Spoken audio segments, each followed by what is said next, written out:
আমাদেরকে কমপ্লেন করতে হবে কেন? পুলিশ তো নিজে পারতো কমপ্লেন সুমোটো কগনিজেন্স নিতে। পুলিশ কেন করলো না? কেন পুলিশ করলো না? উত্তর দিতে হবে তো।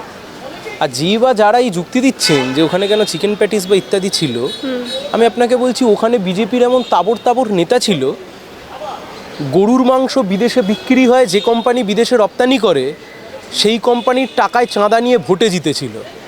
তাদের মুখ থেকেই ধর্মকর্মের কথা শুনবো?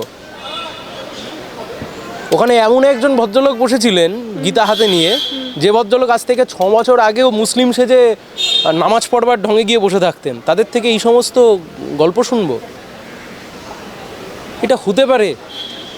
রাজ্যপাল উপস্থিত যে অনুষ্ঠানে, সেখানে আপনি একটা লোককে ধরে আপনার মনে হলো বলে আপনি মারলেন, গণপ্রহার করলেন, মব লিঞ্চিং করলেন। তারপর এটা নিয়ে কোনো কথা হয়নি, কোনো ব্যবস্থাও হয়নি। স্বাভাবিকভাবে ওই ভিডিও সোশ্যাল মিডিয়াতে না আসলে কিছুই হতো না। তাহলে আইনের